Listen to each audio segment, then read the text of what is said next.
You got some questions for me? What do you want to know? Um, well, as you probably know, like I've started this whole radio show thing 2.5 years ago, and like from the beginning, basically, I wanted to invite people at some point. So first of all, I want to thank you for being my first ever guest on the radio show, for sure.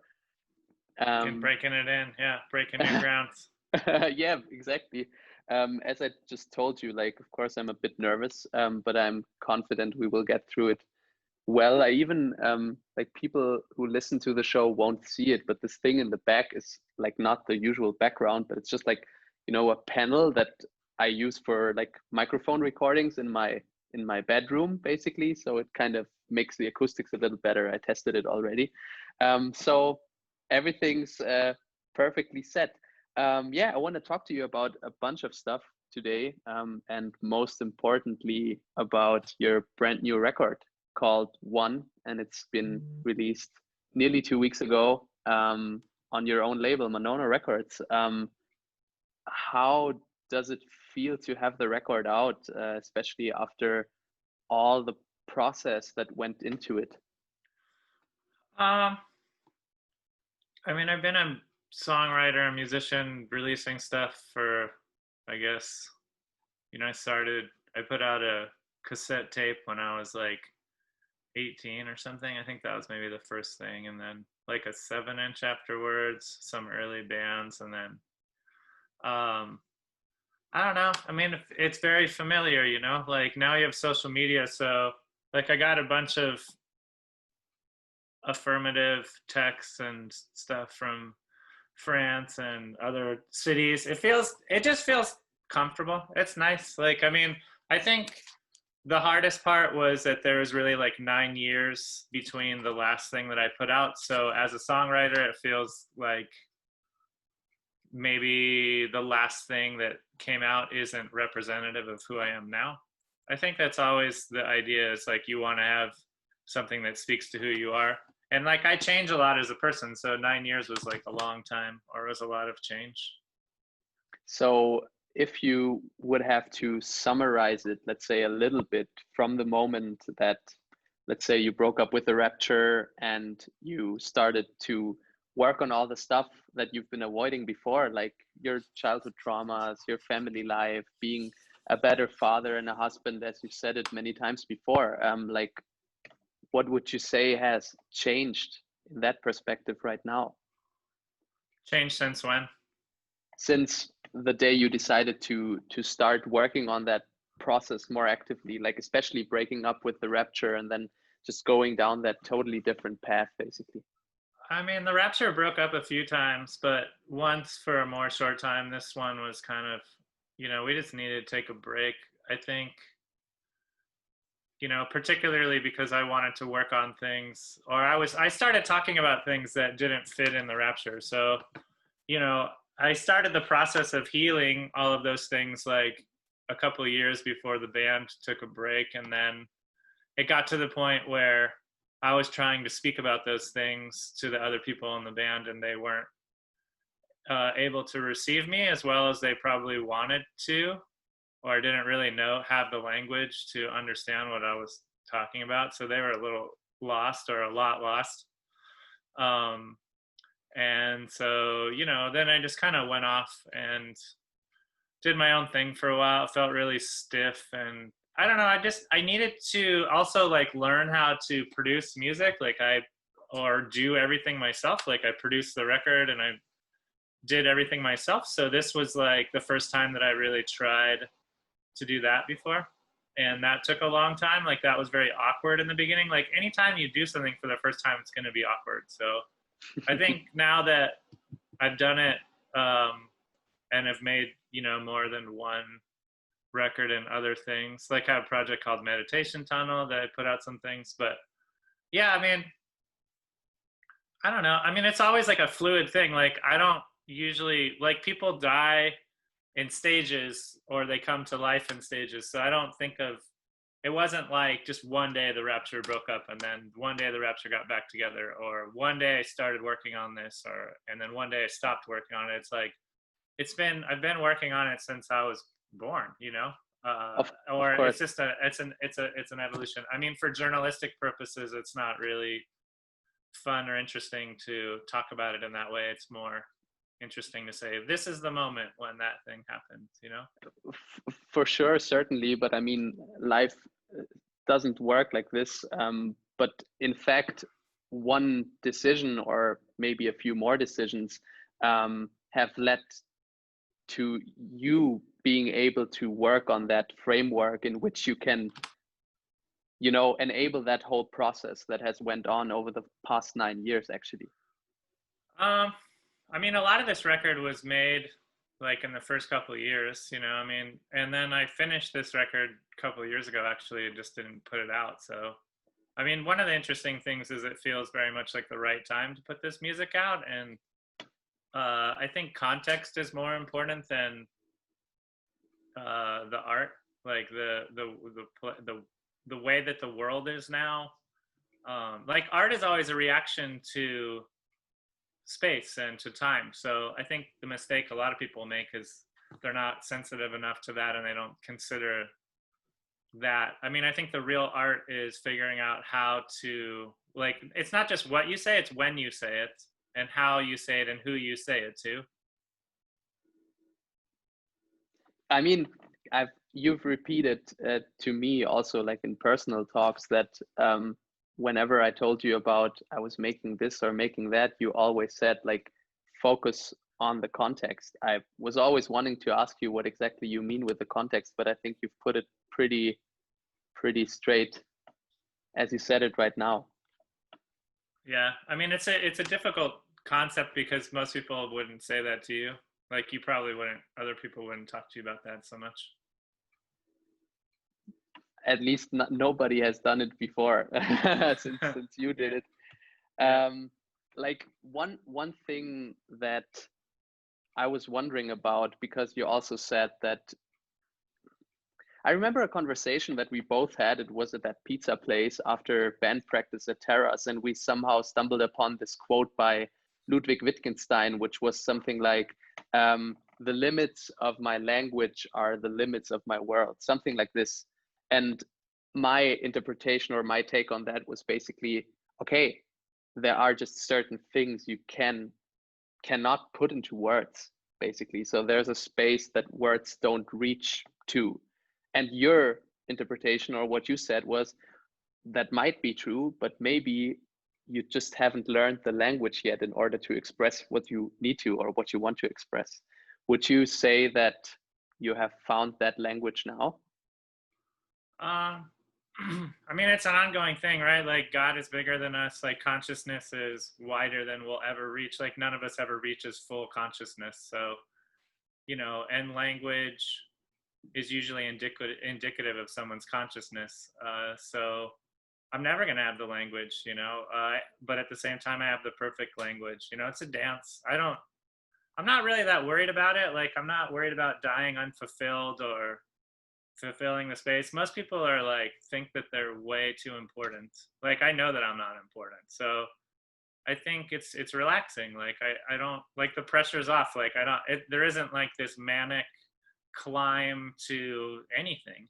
Like, I'm not trying to prove anything, or I mean, maybe to myself. Like, I'm interested in getting to know myself and finding the language that helps me to address the moving target of that. But that's pretty much it, you know. And also language is important in helping other people. Like you have to have a shared language, you know. In the pizza place, like we're not talking the same language, so I think we're talking, you know, it's limited, and you have to play around with that, and you have to like know who you're talking to. I like, for example, you know, the record that I put out, like there's a lot of levels to it, and some of them will land and some of them won't. And some of the language on the records that I'm going to put out is challenging, and it's like, or the ideas or the feelings. So it's like, I know not everyone's going to get to that. And it doesn't have to be like, it's really for me, you know. It's like, I get annoyed at the kind of promotional side of putting out records, because it's like, there's the people from, you know, the record label or the distributor or the press or the lawyers or whoever, and they're kind of like, well, like, you know, it needs to sell this many units, we need to get it here, and you need to be on this TV show, or you need to do promotional thing. But and that's cool. And I'm not like anti-promotion, and I want people to hear my music, and I think that's somebody's job, but it always feels like so counter to my intention. Like my intention is to express myself and have that expression received by people that I share language with, and maybe even find the people who I share language with and connect with them. Um, Hopefully if I can make a living, that's great. But the goal is really connection to myself. And then once I'm connected to myself, like trying out that language on other people and seeing if they understand. Most of the time they don't. And that's okay. Like that's totally cool. Like I'm fine with that. It's actually, in everything you've said right now, you've like answered two of my next questions already, which were about, first of all, the language that you're using on the album in the lyrics, which are, I would say, very, very direct, straightforward. And you're also using kind of a simple language, but it has, as you say, like millions of layers, and it's super sensitive at the same time. What I feel is perhaps shocking to some people who listen to that album for the first time is just, it's like pure honesty in some way. It's like you're stripped naked in some sense. And the other thing that I was thinking about is also your use of language to connect with people beyond that, let's say, usual frame of social media and marketing and all that promotion stuff that you were just talking about. Basically, you're really trying to let a conversation happen between yourself and the people who listen to your music, right? Yeah, I mean, I think the goal of any art, or the goal of art for me, is not to obscure myself, it's to reveal myself, and then not be like that hung up on it. Like I think if you, like, people often say like, oh, it's so honest, or it's so brave, or it's so naked, or it's so this or that, and like I get that, and that makes sense, and there's a truth to that, but to me it just kind of feels like I'm watching myself also, which I guess is the courageous part, right? Like to be able to stand aside from yourself and really put yourself out there without being attached to the results. I think that that's why people think that it's brave, because it's just, which is kind of like what happens in like I do life coaching with people now, or I've done a lot of that in my life. Like that's a big influence for me, like 12 steps and therapy and all different kinds of, I've been in like trauma therapists and marriage counselors. I've been to like, I spent half my life like really practicing this kind of I guess being vulnerable. Like most people don't know how to have a conversation or be vulnerable. I mean, that's what I practice with my life coach clients, right? It's like I just practice like, all right, let's like learn how to talk, let's learn how to have a healthy relationship where like I think people identify with their language so much, like they tend to think they are their language, or a lot of times songwriters think that they are their songs. Like I'm not my songs, like I'm something mysterious to myself on the side of that, right? Or beyond that. So if that's who I am, or that's what I relate as, then it's less vulnerable to be clear about what's going on with me on social media. Or also social media is an interesting thing for me, because I decided that I wanted to be part of social media, and I looked around for people that did stuff that I like, and I just started thinking about like service, like, well, what would I want to see on social media, like as a fan? And I think that that's a big part of creation for me too, is it's like, what kind of record would I want to get? Like what kind of song would I want to hear? Like how would I want it to be? Like what would I want someone to say to me? And that's a very easy way to create art, like what's missing, how would I want it? Like if you're cooking some food, like you eat a bunch of different stuff and you think like, what if I did this? Or like, I think I would like it if this, or in this setting, or I would like to eat with these people, or whatever. So I think, back to that context thing. But I think we are context. I think the sickness of the world at the moment is like, getting exacerbated because we're so isolated, but in a way we're less isolated. So, and we're not, I think I rely a lot on the interconnectedness of things more so than other people do. And I trust like, I believe that like I choose to believe that people are essentially good, and that if they are pressed, they will do the right thing. You know, that's kind of like most people. I do believe that there's, you know, unconscious people in the world, but I think that like most people are good. And I think that I like deep down, like I think that I'm good. I think that that's also like a different, that was something that I found out through all of my work and, you know, 12 steps and being a mentor to other people and stuff, is that I think people are generally afraid that if you knew everything about them, that they would be unlovable or like a bad person deep down. But I think it's almost always the opposite. Like I've never worked with somebody as a mentor, or, you know, and discovered that they were actually a terrible person. You know, like it's always the opposite. It's like they think they're terrible, and then when you reveal them to themselves, or when they are revealed finally, like they're good. So I think that kind of leads a lot of my process and a lot of my actions, is that idea that there's this unbreakable light inside of things, not only people but all things, like trees and rocks and whatever, language, like, you know, I think all language, all words are like inherently good also. But you know, I kind of got off the subject there, but you got a really long no, answer for that one. no. It basically, it also brings me to another thing that I've been wanting to ask you. First of all, a few things that you just said reminded me of a talk that I've watched like a week ago by some like Swiss French philosopher who has a brilliant British accent for some reason. His name was Alain de Botton. And he was giving a talk at like Google, like, you know, big company, whatever thing. But he was talking about the topic, why you will marry the wrong person. And obviously, like, the title was a bit cocky and, you know, provocative in some sense.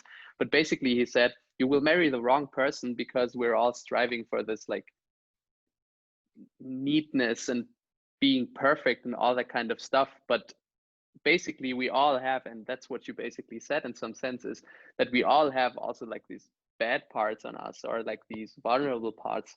And once we expose them, and once we accept them, and once we accept each other with this, like, let's say, imperfections, whatever, then we're making some progress together.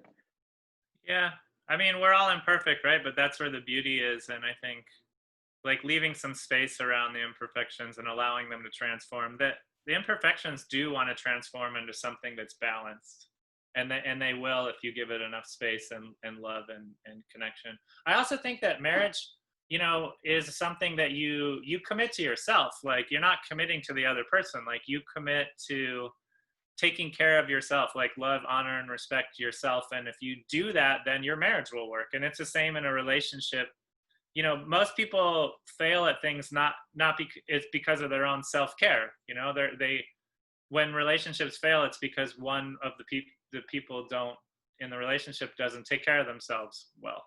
And sometimes relationships just end, like, because they're, you know, you can have a healthy relationship that ends. It doesn't necessarily have to go on. But you know, I've had a beautiful marriage for almost 20 years, and my wife and I have challenged each other, but also like she takes really good care of herself. And I've learned through being with her that I also want to take good care of myself, you know, so that when I come together with her, that I'm not polluting our space. And I try my best to resolve the parts of myself that might pollute a situation, which is not the approach of most people. Most people are focused on the other person, and they're thinking, oh, this person is polluting me or whatever, which might be true, but it's very hard and difficult to figure out the ways in which, you know, you're polluting the world yourself. Hearing you talk about your relationship and marriage is like really beautiful. I remember like last year, I think it was your birthday party at Good Room, actually, when Stephanie came up on stage, and you asked her if she loves you, and she said she loves you more than ever. Like every day she loves you more, and that's such a beautiful thing, and apparently a sign for you making the progress that you've wanted to make, or that you've intended to make over the past years. Yeah, I mean, I've been getting a lot of messages from middle-aged guys who said they're crying listening to the record and stuff. I mean, the record is really about a love. It's a love for my family, and I had a client who wanted me to do a couple session with them, and they were talking about their partner, how like the record is like redefining how they think about love and how what's possible and what a family is. And I think, yeah, I mean, I think that's a really nice thing. I mean, there's not a lot of records in the world that are intentionally about families, intentionally about being a middle-aged man, intentionally about being a father. There's a lot of records that are like rock and roll, or they're interesting, or they're political, or they're but there's very few records, or I don't know if there's another record like that. I think for me, putting a record in the world like that was very much like, I don't know, like I was looking around for being a middle-aged man who's, has a successful marriage and really loves their kid and is feeling positive about life and the essential goodness of people. I was looking around for another record that says that, and I found no records like that. So I was like, all right, well, should make a record that says that, because that's what my reality is. It's not in the sense like I haven't achieved it, but I've already achieved it, and I want to make a document of that.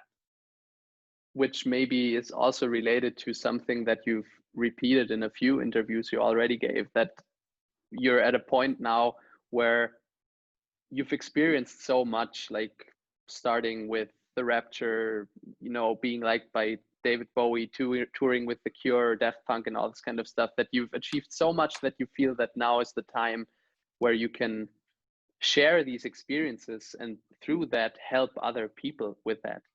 So yeah, in that sense, that's why you kind of made that record. You looked around and you haven't seen anything like that, but it's something that you felt necessary talking about and addressing. So you kind of did it yourself, and now you shared it with the world and get these kind of reactions. People that are also middle-aged, probably happily married, love their kids, but they're crying and like just rearranging their whole perception of what love and family and all these kind of values mean to them. Yeah, I mean, I'm trying to create a path, right? Like, when I was 25 years old, I met all my heroes, and I, signed a big record deal and toured the world many times. And I was miserable, and I really wanted to be where I'm at now. And I think the big gift that I have to give, like the kind of musical, the thing that I can do to help music, is not make like beautiful music. The thing that I can do to help music in general, or the arts or whatever, is to show artists like a path. Like, okay, you can be 25 and get to 45, which I am now, and like, here's what you do like in between. Like, here's a record about it, but then also talking about it and being a life coach. And I'd love to get involved with like music festivals, and the music industry is in a big trouble right now, so I'd love to be involved in that, and like helping and creating structure so that people who want to have what I have can have it, and that, because The Cure doesn't tell you how to have a good marriage, or how to, it's my favorite band is The Cure, but they're not saying like, cool, like if you want to be a father and have a successful marriage, like here's a record about that, and if you would like to talk to me about it, or here's some writing about it, or here's like a Instagram post about faith, or death, or loneliness, or any like things that are essential to being a human. I mean, I was a philosophy major in college, and I've done like a lot of recovery work, and I think that in a way, like, my recovery work is more important than my music. The three parts of my life have really been baseball, which I love forever, like because it's like a very childlike thing to me. And then music, which kind of saved my life and launched me and helped me get married, and in a lot of ways, because I needed to have a vocation and something that I was good at, and it helped me move to New York and gave me a lot of courage and self-worth to feel like I was good at doing something, like writing songs and performing. And then finally, like, this kind of recovery piece where it's like, all right, like, so I've been broken, and that helped me play baseball and write songs, but like now I have a family, and I have a responsibility to them to not hurt them and not hurt myself, mostly, because when you hurt yourself, that's the worst. I mean, my mom is a suicide, so that happened right in the middle of like a lot of success for me. So, you know, it's very much on my mind. My mom was also an artist. So connecting these things, my mom never got to experience success as an artist. So in a way, a lot of this stuff is like a tribute to my mom, who's a big figure in my life, you know, and just like, you know, I moved to New York because she wanted to be in New York, and she had me when she was 20. So she kind of gave up her dreams and became like a teacher and different things, community college, and she worked with old people, and she was an art therapist and stuff like that. But a lot of it's kind of continuing her work. Also, the painting on the front of the record is like a, you know, she was a painter.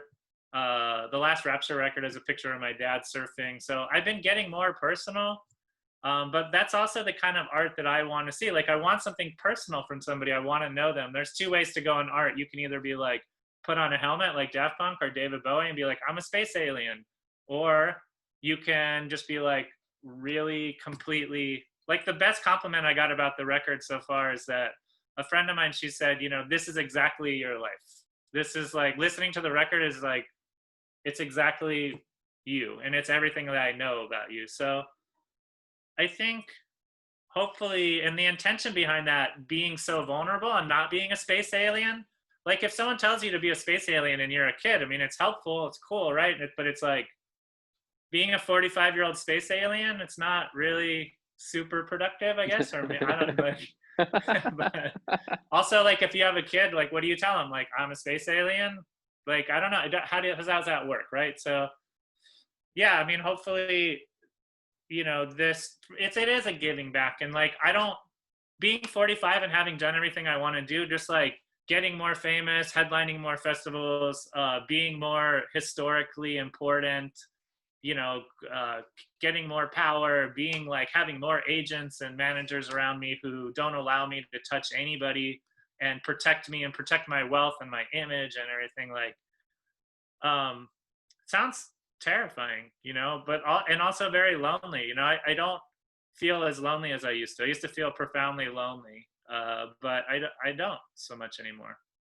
And I think the record like reflects that. It doesn't feel like a lonely piece of work.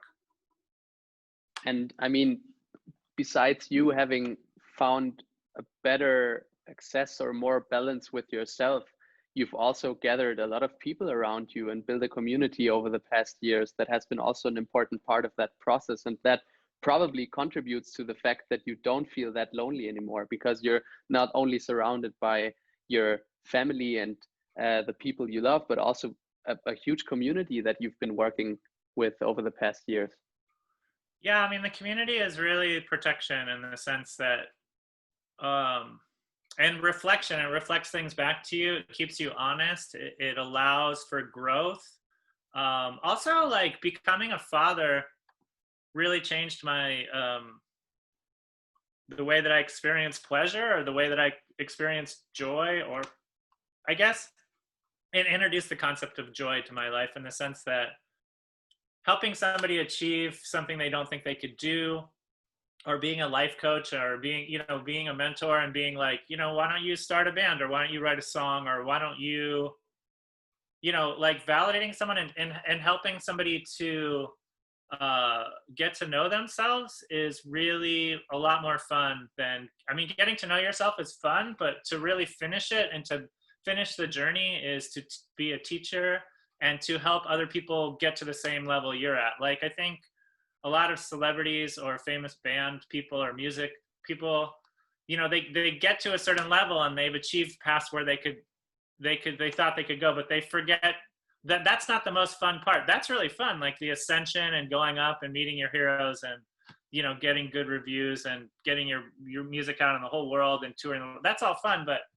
I think it's even more fun to take your kid, or to, you know, like I brought my wife and kid to Japan with me, like when I went there a few years ago, and that was like really fun, and that kind of changed my life. And I took my wife on tour with me before we had a kid, and that was like really fun. So looking back in my life, like the times where that are the most meaningful to me are in community, and are in, like, a family as a community, and then around the family you need to build support, right? Like a family needs support. Like you can't just have a family, you have to have the support. So the record label is a lot about that. It's like building the internal record label, but then having the support around the record label and getting it to flow, which is a lot of vision and a lot of setup. I tend to be really good at that. Like I'm good at connecting a lot of different things that other people that seem obvious to me, but maybe aren't connected to other people. And the way that the record's made is like that. It's like, it's a lot of connections. Like there's a lot of, and then I focused on the connections more than the songs. Like the most important thing about putting the record together was the interviews with my wife and my kid. And then I wanted to highlight those moments, like that. I felt like that's the highlight of the record. And then there's like songs after that, you know? So it's like, how do I make those little moments shine, like these people that I love? And I feel like the record label is similar to that. And I'm trying, you know, putting out my own music first, but eventually hopefully highlighting other people and helping them get to maybe having a musical career where they didn't expect that they could, or, you know, all those things. I mean, that's what's going to feel good to me. I mean, like creating a lot of wealth and then like hoarding it for myself is not a recipe for being happy in life, I don't think. Having said all that, if you would have to sketch out like an outlook for how the music industry is going to develop just in general, like having said that, context is so important. Like when do you release stuff for which kind of people, and how do you talk to them? Especially regarding the times we live in right now. I mean, everything is upside down, like socially, politically, economically, whatever. Like we're in deep shit, so to say. Like how do you see the music industry in all this context, or what should in particular be the job of the music business, if you can say that in some way? For sure, like judging from what you said so far, you think that vulnerability is definitely a key ingredient to making great art in the future, right? I mean, I don't really think we're in deep shit. I guess I don't think about it that way. Like I'm not panicking, or I don't, you know, because for me, the process is more important than the results. I think that the music process, the business process has been broken for a long time. There's a big financial problem with music, but I didn't start music to be for finances. You know, I think obviously like there's a big structure, there's venues and record labels and all of these things that was built mostly on the idea of the CD, which is kind of dying now. You know, like, you know, the height of the music industry is based on physical distribution. And now that there isn't physical distribution, like a lot of people are super mad at Spotify and all of these things. And I understand those kind of things. I think for the music industry to survive, it will have to be a lot more communal, and like smaller record labels are going to have to collaborate with each other. And there's going to have to be like new platforms. Like, you know, Bandcamp has been somewhat successful, but I guess I'm more interested in the mental health aspects of the music industry. And I think that has a really good outlook. Like it's the first time where we're really talking about mental health for real in the music industry as a priority, and mental health as a, you know, an emotional, spiritual health as a priority in, you know, Black Lives Matter movement, and then extending to a lot of other things. It completely changed the game, right? Like right now it's really charged, but I think we're going to move to another phase where, you know, we're going to have to get somewhat practical. I don't think anybody really knows how to do that, but I don't know, like I believe in people, right? So I think that young people are going to figure it out. And you know, I think there's a lot of old thinking, and we're just going to have to completely reimagine what music is. You know, we're also going through a very political phase. So like for young people, they're coming into music and thinking like, I can't make a living playing music. And also politics is more interesting. So it hasn't been that way since like the 60s. And you know, I think we've done like a full rotation with the music business, and I think it's going to start again. And, you know, people love music. Music is more essential than language. So you can't kill music. Like I'm not afraid music will die. I think a lot of my friends don't know what to do. Like DJs are confused because the last 10 years has really been about the explosion of the DJ, right? So, but I think that you can't DJ right now. And when it comes back, I'm sure it will be different because dance music moves so fast. So there might be like a new era of dance music, and there's going to be a new era of also like the idea of bands. Like there's no more bands. Like bands, like there's the bands that exist from in a nostalgic way, but you know, like the way that social media works isn't conducive to bands. So it's really about individual people and what they think. And I also think that ideas are more important than music. Like my favorite musicians, or like, I think a lot of times it goes back to like Brian Eno, and Brian Eno is more of a thinker than he makes beautiful music, but he's more of a thinker than like a musician, you know, and he thinks first. And I think that those kind of people are going to have a big advantage in this sort of soup that we're in, and this fear, and people that have like some sort of faith or they're connected to something, because there's already music for a long time has already been a place where there's a lot of anxiety and depression, but I don't know if like anxious and depressed music is really it's not feeling the same need, because people have lots of time to be anxious and depressed on their own. So they're maybe not looking for something that's going to make them feel flooded with fear. But I don't know. I mean, like, I guess I've always been a thinker and a kind of apart from the world. So, you know, since I was a kid, since I was 5 years old. And so, like, I'm a friendly enough person, I can get along with people. But I think one of the great things about being 45 years old is like, you're just not that worried about it. Like, I don't need to fit in. Like, I don't need to be in the music industry. I don't need for people to understand me. I think that's the beauty of putting out this record that's really different than my previous records, is kind of like, there it is. Like, if you get it, cool. Like, if it gets a good review, fine. Like, if somebody, also the way that reviews have worked now, like reviews aren't the same thing. Like, people don't care about reviews so much because they can all hear the music immediately. They don't need to read the review and then spend $20 to even hear the music. It's like free for everybody immediately. So I don't know. I mean, music is free. Ideas are still the most important thing. And I guess like, I don't know, like the broader context of music and stuff. I mean, like Taylor Swift put out the biggest record this year, right? Like in terms of sales and stuff like that. But I haven't heard it yet. Like, I don't know what it's like. But like, I don't know. I guess those things about like the general music industry, like, I don't know, man. Like, I don't know I don't know what's gonna happen. I've heard the Taylor Swift record because one track is featuring Bon Iver, and you know I'm a big sucker for Bon Iver. But the record is not my cup of tea for sure. Right. So, you know, like we're doing an interview on like a small German public radio station. It's like, I don't know, like I don't need to be included in the world. I think that that's like where the peace for me has come, you know, even having heroes like David Bowie and Robert Smith. It's like, they really wanted to be like very large in the world. And like, I could be large in the world, but I also like, I don't need to be. Like, I'm happy with my family. Like, I like playing softball. Like, I play video games and I collect books, art books, and I write very personal messages to a small amount of people on social media, and that feels good. Talking about what you just said, that you're basically free of this like urge to present yourself in a certain way or to be someone you perhaps even aren't.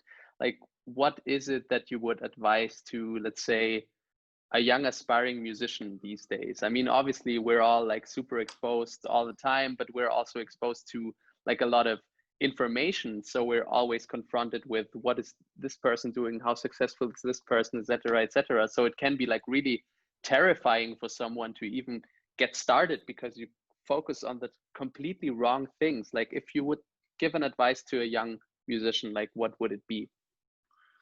I mean, my general advice to anyone under 30 is just, don't die before you're 30, and don't do anything you don't want to, that you don't want to do, pretty much, which a lot of people don't have the courage to really stick it out and be floating.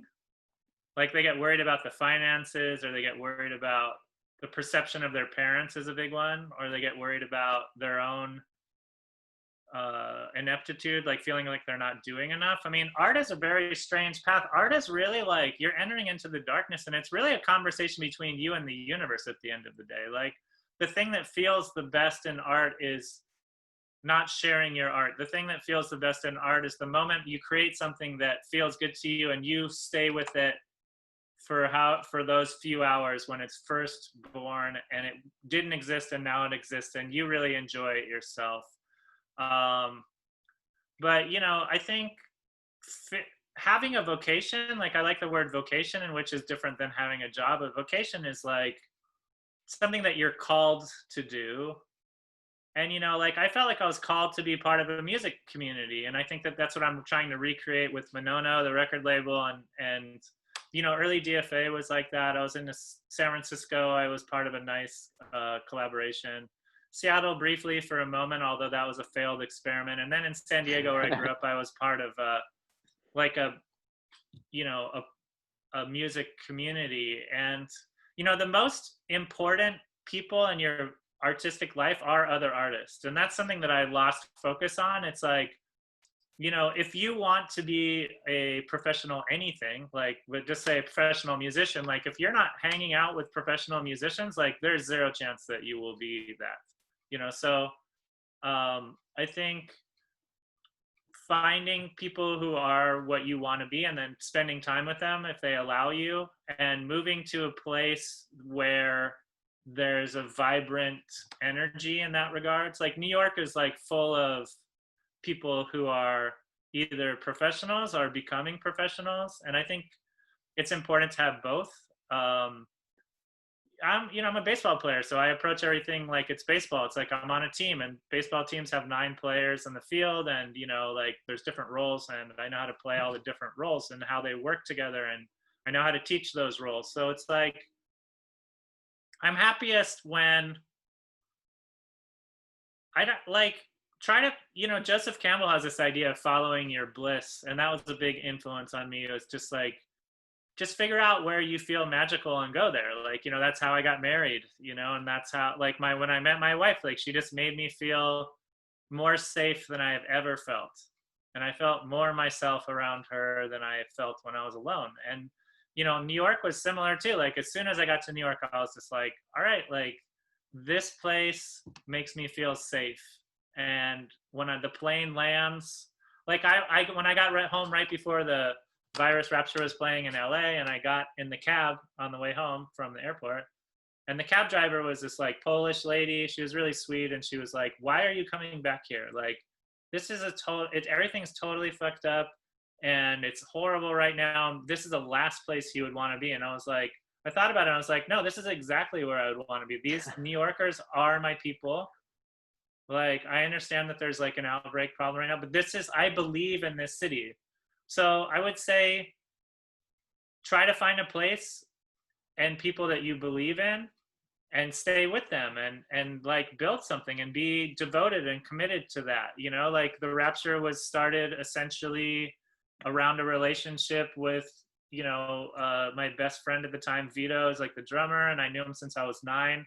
And he was terrible at drums. Like I basically had to teach him how to play drums. And I had to wait years, and other people were like, he's a horrible drummer. You should like quit, you know, playing with him and you're better than him and stuff. And I was like, you know, this guy is somebody that I believe in. I like hanging out with them. And that's how I tend to like, you know, that's what the record label is like too. It's just, I just find people I want to like hang out with, and then like figure out how they could work later. Like, you know, like, in Manono universe, there's a character called Soccer Dad who, you know, you're familiar with because you guys are close. But, you know, Soccer Dad is just like my friend Jill, who also was a father in the neighborhood and went to techno parties where I saw him and stuff, because I got into going to a lot of dance music events in the last 10 years. And then it was just like, all right, like, you're a great person. Like, I have no idea how we're going to work together, but in the next couple of years, like, we'll figure it out. And you know, Tara, who's also involved in the label, when I met her, it's just like, you have a really cool language, like the way you express yourself. I bet you could write really cool songs. Like, let's find out if you were going to write a song, what it would be like. And then I took her to we went to go see Jonathan Richman because I thought she would like Jonathan Richman. Then we named our band Tandem Jump after one of his songs, because that's another idea that I have about, you should, you know, how to name a band. You just pick like somebody that you like, and then pick one of their songs. Pay an homage, yeah. but like, you know, about these intentions. But yeah, I think for me, my life is about people. So I think to a young artist, I would say be more concerned about the people you're hanging out with more than the kind of art you want to make. And once you find the people that you want to hang out with and what context you're in, and you can see a bridge between the professional side and the just being friends side, it's like the art should be something that connects all of that. Like that's what the art is. The art is a connective tissue between the bones of the skeleton. So, you know, find a skeleton and build some flesh. That would be my advice. That's beautiful.